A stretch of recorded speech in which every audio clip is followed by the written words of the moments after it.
Hey everyone, this is Peyton. We have a very special bonus episode of the show for you today. If you saw F1 the movie recently, you may remember the opening scene on the Daytona Speedway when that driver gets run off the road by Brad Pitt. You may also remember that same driver getting out of his car and going up to Brad Pitt and yelling at him after the race. That driver is played by Steven Sean Garland, who is a good friend of mine and a very talented actor. You may also remember seeing Steve in Bad Boys Ride or Die last year. He plays the banker in that film in a scene opposite the film's villain, played by Eric Dane. Steve and I got to know each other while I was helping as a production assistant on a film that he starred in last year called Chameleon. And when I heard that he had had a part in F1, I was so excited and I knew that I wanted to talk all about it with him. So I figured what better way to do that than to share his insight with the rest of you. Enjoy. So I'm here with Steven Sean Garland, who is an actor and a friend of mine. He was recently seen in F1 the movie. If you went to see F1 the movie, you will see him yelling at Brad Pitt towards the start of the film. Steve, how are you doing today? I'm doing great. How are you, man? Good, good. Thank you so much once again for being here with me. So I just want to ask you, walk me through it. How did you get attached to this film? What was the process like, and how did you get this part? Yeah, well, I got it through my agent, of course, and the casting director, of course. I'm going to do a quick shout out. Feldstein Paris is the casting agency, and Tracy Danielle is my agent. So getting that out of the way, want to honor those people. Nobody does anything alone. Um, I got the um, audition to play the part of rival driver. Nice. And it was pretty much what you see in the movie. Usually, what they attach to something as big as this are dummy sides, where you're not really reading a part of the script or you're reading kind of a mock-up of what they would do in the movie. But I think these were pretty much one to one. And it felt like one of those is like, I don't know, did I do that right? Well, clearly you And did. yeah, I guess so, right? Yeah. So, what were your expectations going into this? Like, what did you think this was going to look like, and how was it different from what you expected, or maybe the same? Oh, well, I knew it was a big Brad Pitt racing movie that Apple was producing. It's like, well, this isn't going to be a flash in the pan, you know. Yeah. Um, and then when I booked it, it was you know, a little tie straightening, like, oh shit, I'm gonna be there, like I'm talking to Brad Pitt or doing something with Brad Pitt. But that's exciting. That stuff never really freaks me out that much, being on set with like A plus plus plus plus listers. I'm just really kind of honed in on the work. But I will say that I was never a huge race car fan. Or not that I'm not disparaging it. I wasn't locked into racing and race cars. And we shot that at the Daytona Speedway in Daytona, obviously. Right. Yeah, that was a question that I was going to ask. I know they were very committed to kind of shooting on location, Yeah. and they had a lot of the actors driving the real cars. Did you or did you not No. drive you weren't in the car at all? No. No, I was Yeah, I disappointed. figured for a lot of the peripheral stuff they were kind of doing like stunt drivers and such. For sure. And that of course is, just crossing their T's and dotting their I's. They had Right. like, professional stunt drivers doing all of that. Although we were there for about a week to 10 days in Daytona, and I thought, oh, maybe they'll do something where they at least put us in a car and mock up something, some Right. rear projection or whatever. But no, that was it was sad to hear that. But Did you get to see any racing like oh, happening? I was just gonna say we were there the week the weekend we were there, they were running the Rolex 24, and which is a preliminary race. I believe so. If anybody watching this is racing fan and I just fucked that up, I'm sorry. But it was terribly exciting. I was saying earlier, I hadn't really been that much of a racing fan, and when you drive into the Daytona Speedway, you just immediately get infected with that vibe. And it was so terribly exciting to just be there. And then, of course, sorry, because we're shooting the movie in the pit out on the track, you're right there as the race cars, Right. the cars are screaming by. And it was really overwhelming in the best way. I'm sure that kind of helped you put yourself into the headspace a little bit for the performance itself. Did so you mentioned you do have a scene with Brad Pitt where you're yelling at him. How was it working with him? I didn't literally work with him because I play the race car driver who just runs up on him after he, Right. runs me off the track. Um, but he was the greatest guy. I mean, and I'm not shilling for anybody or shilling for the production. It's really exciting and it's really rewarding when you meet people who, you really admire that you've seen for years and years, and they turn out to be really good people. And he was just lovely to everybody. He was totally in his craft. He was totally committed to what he was doing, but he was totally available to everybody. And then at the end, when on our last day, he stood and shook everybody's hand, and he's just a great guy. Awesome, awesome. And also, I wanted to ask, Shea Wiggum is also in that section of the Yeah. movie. Did you get to Yeah. talk to him at all? Yeah, he was great too. I was just again, it was just really exciting being near those people that you've always just seen up on the screen everywhere. Shea Yeah, Wiggum was just as quality a guy as Brad Pitt was. He was very wonderful. nice. Yeah. And Kaczynski as well, the director.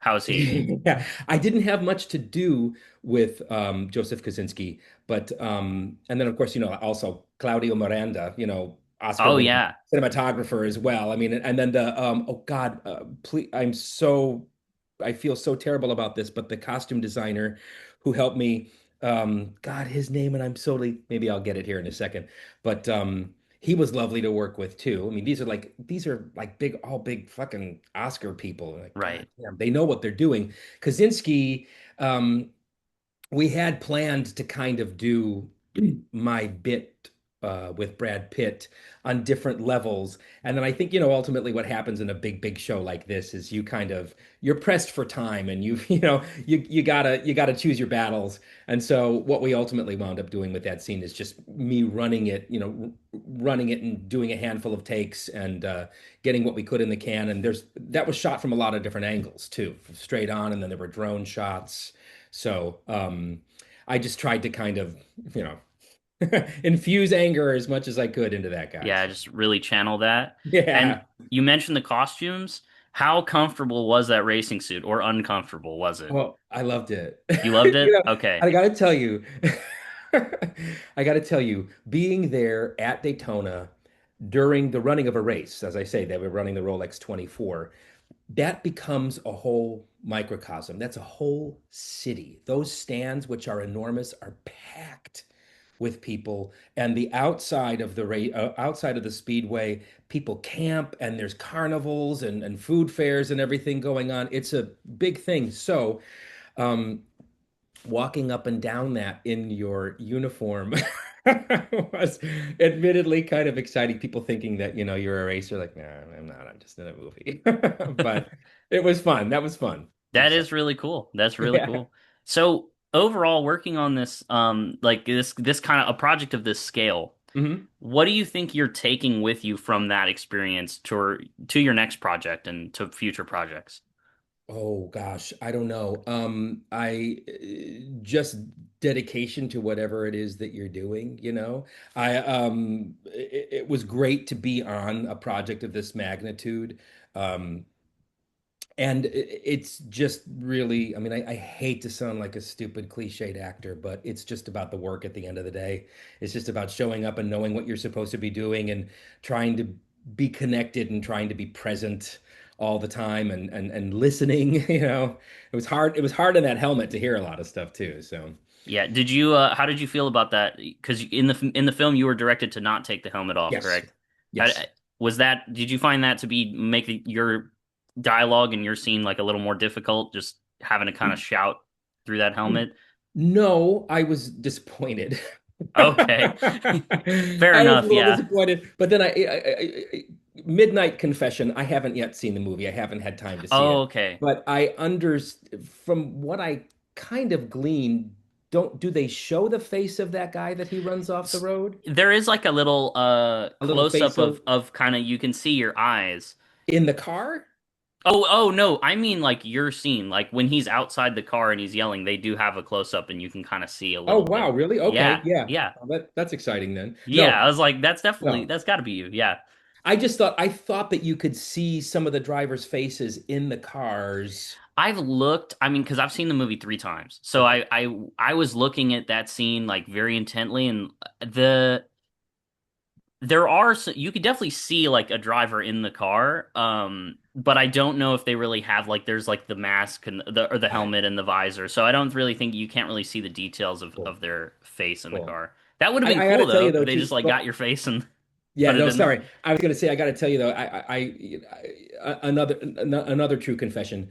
I was having because they've got now this apparatus that goes around your neck because of accidents drivers were having with neck injuries. I forgot what that's called. I'm so sorry. But there's the helmet and then it attaches to that. And I wasn't inept at trying to get that helmet off, but I was having a difficult time. So it probably wouldn't have been as easy for me to just kind of like whip the Just whole thing throw it off and off. run it down the Yeah. line. And at the end of the day, it doesn't really make that much sense if I was that angry for me to be jumping out of the car and taking the time to rip off my helmet and yell at him. So I think Kaczynski had a great That makes sense too, strategy because there. yeah, Yeah, even the driver, in context of the world of the movie, would have to kind of go through a little more effort to take that off, for sure. as you're Yeah, saying. Yeah, for yeah. sure, that makes sense. Personally, I would sacrifice that realism to have your face in the movie, Uh, but I'm yeah, biased. I'm not. That's nice. Thank you. And yeah, I mean, I've gotten over the disappointment of that. I mean, I'm in the movie, which is great. Right, yeah, exactly. Oh, that's wonderful. And also, I wanted to mention one of the things I really liked about the movie overall, and I know you haven't seen it yet, but something I really loved about the screenplay is the smack talk aspect of it. The way that the characters kind of go back and forth and point fingers and blame each other is really entertaining. And it's probably my favorite part of the movie that's not the racing. And so, Yeah. in a way, you are kind of the establishing factor of that. Like your character early on in the movie is kind of you establish that language and then that's carried on through the rest of the movie. So I really think that it makes a lot of sense why your scene is important and why it kind of opens the film up. And it also sets up, the Pitt character as well. So congratulations. Hey, thank you, man. I appreciate you thematically tying me into that. Yeah, no, for sure. And thank you so much for taking the time. I do want to ask, are you a fan of F1 at all, like the sport itself? As I said, I wasn't really, I was definitely cognizant of racing and F1 and NASCAR and all of the other racing organizations, but no, I really wasn't. But I like to look at it now. Sometimes you just don't know. It's like you don't know you like chili until you taste chili. You know, Right. but yeah, it was just kind of breathtaking. And now I really appreciate watching it, knowing what those guys go through. And I mean, that's that's kind of life or death in so many ways. They're going at fucking insane speeds. Oh yeah. And there's so much control that the drivers need to have over, you know, the machine, what they're doing themselves. So. Yeah, absolutely. And then the movie, yeah, plays a lot into that as well. And did you actually meet any drivers while you were filming? Like any drivers who were actually just out on the track that maybe weren't even involved in the movie? I don't, but the guys that pulled me back were in racing. The guys Oh, that were really? part of my team were in racing. I mean, I don't think, they weren't like Lewis Hamilton or Right. big names like that, but they were definitely involved in the sport.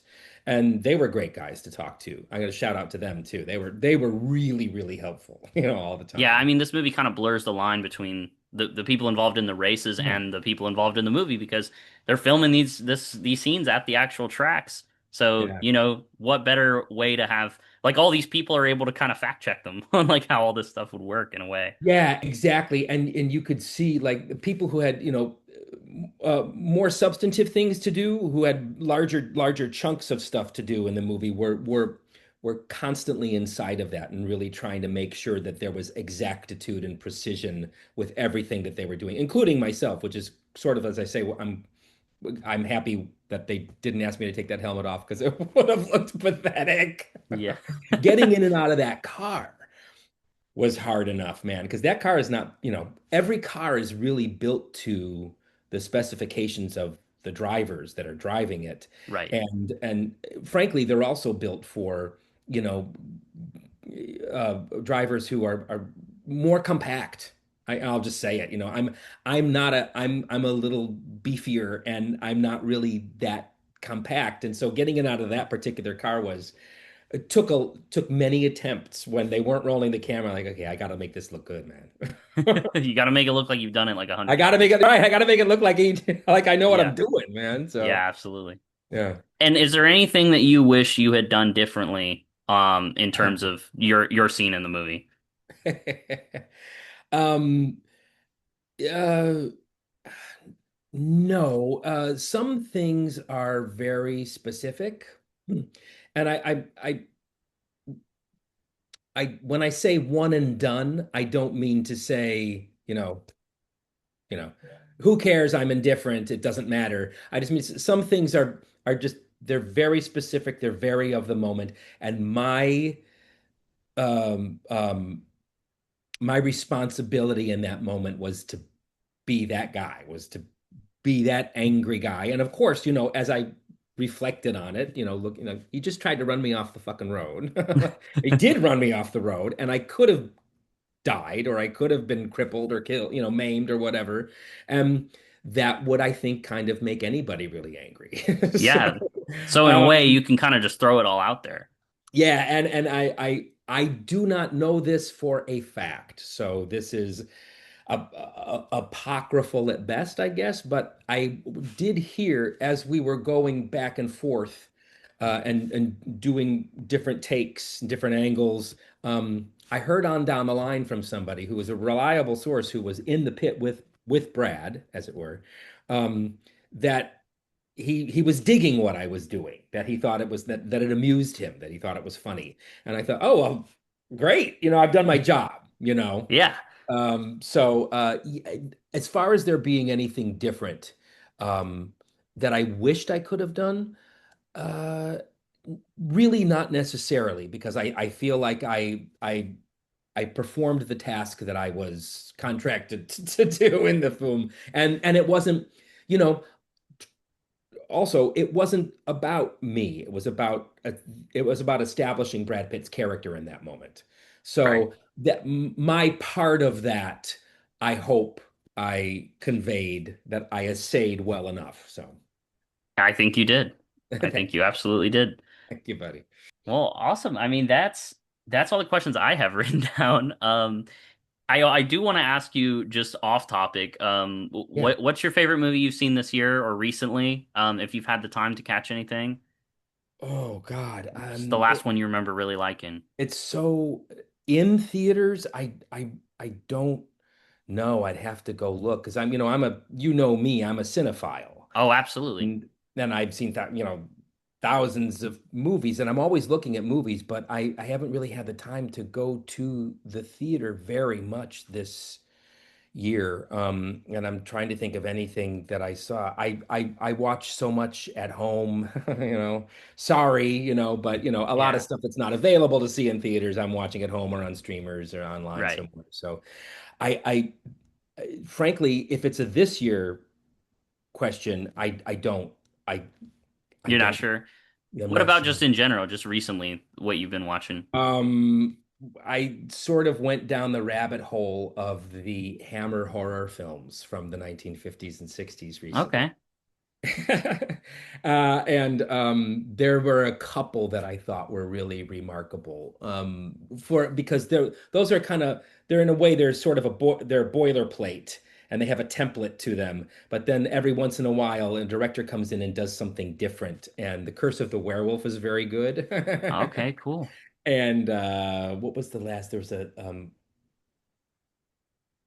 God, one of the Frankenstein films. Frankenstein Must Be Destroyed. Okay, I I'll know, check I those know it out. sounds silly, but that's the beautiful thing about being a cinephile, is to look at the stuff that's really kind of meant to be just a programmer, but then you get people coming in on those projects who really lend their artistic vision to them. And Absolutely. because they do, this one is directed like really remarkably, or the design of it, or a particular actor, or a craft, one of the craft categories, somebody in editing or sound did something really remarkable. So that's what I'm always looking at too. Absolutely. Well, for me, I just watched while we're on the topic of great acting, Yeah. I just watched The Piano Teacher for the first time. Michael Ah, Haneke. Have you seen that one? yes. Yeah. I feel terrible because I just called myself a cinephile, and that is probably one of the only Haneke films I have not Oh seen. wow. I've had it in I'm my queue sorry. forever. And no, it's okay. I could talk about all the other ones, but I thought that yeah, was a lock. no, But no, it's really good. You should definitely watch it because I'm sure I you want to will. watch it. It's just one of those things. I will. But Isabelle Huppert Isabelle gives Huppert. like one of the best performances I think I've ever seen. It's Sh- incredible. She's always been remarkable the way that she is fearless in the way that she has never minded playing really ambivalent characters. Yeah. you know, that people kind of shy away from, But yeah, she's great. She doesn't have that movie star mentality where she's got to be the hero, or she's got to win in the end. She always plays really, really complex, involved characters. Yeah, very committed to the art. Oh, Yeah. 100%. I love her. Yeah. Just the physicality of that performance is incredible. There's so much subtlety to it that she's bringing, and I absolutely loved the movie. It was great. Yeah, Um, I've meant to see, it's one of those I have meant to see for decades right. and Yeah, I just feel you, man. missed it. I Yeah. feel you. Yeah. Another one that we talked about kind of recently, like you messaged me about it after I made like a video, Yeah. was while we're talking about brave performances and characters that don't that aren't good people that actors are playing. Dylan Baker in Happiness, we talked about a little bit. That is a tremendously brave performance. We actually just had an episode on that on the podcast, so That movie, that's his best movie. I think Todd so. Solondz. And for my money, Happiness is his best because there's so many others that people really, really love. Everybody loves Dollhouse. What was the one? What was the one? Palindromes. Palindromes, I've heard of that. Yeah, I Palindromes. haven't seen a lot of Todd Solondz, but I've Yeah, heard of no, that it's one. okay. It's okay. Yeah, But that was, I mean, talk about something that's breathtaking. As you're sitting watching Happiness, you're thinking, they're not gonna, this, this isn't, and they do. It's one of those movies like, they're not gonna go here. This isn't gonna happen. This is not where you're going with this. And it was, for the life of me, on the short list of actors who I've never understood, have never received, the recognition that they really, really deserved is Dylan Baker. And that performance is, it's Oscar worthy. it's crushing. It's a crushing performance because he totally understands. I mean, hopefully not entirely understands that character, but and if you've seen the movie, Yeah, but he totally understands the interior workings of that man. It's rough, but it's yeah. great. There Yeah, is a great, I recommend you check out. There is a great interview with him about the movie. I don't know if you've seen it or not, but if you go on YouTube, it's there. I And will. he dives deep into that character. You can really tell he understands it. And he's also, you can really tell he admires the work overall. And like he talks about the other characters in the film and Philip Seymour Hoffman's performance and just goes into it. So Everybody, it's such a it's one it's and it's not even a comedy of it's not even I'm sorry, it's not even a comedy of embarrassment. It's just this like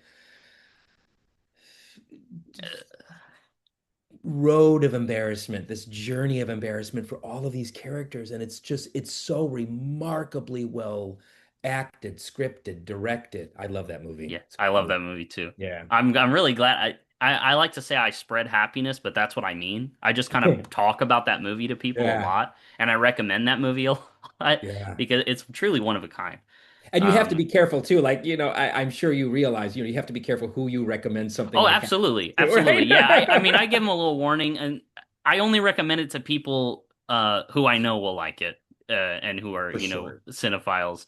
I was at the mobile Criterion Closet thing in Austin, and when I was in line for a really Mhm. long time, my buddy Dylan, who I was in line with, I convinced him to buy that movie in line, and he got in there and he blind bought it and he loved it. So yeah, Yeah, happiness spread successfully. it's so great. Yeah. Well, Steve, thank you so much for talking with me. For those of you who don't know Steve, you do a little better now. You can see him in F1 still in theaters. Go catch him in the movie, go watch the movie, and keep an eye out for his next project. He's a phenomenal actor and he's extremely dedicated to everything he does, and he's a good friend of mine. So thank you once again so much for talking with me today. Is there anything else you wanna say? No, you're the best, buddy. I could sit and talk about movies and life with you for hours, man. Thank I you. could too. Thank you for asking, Absolutely. man.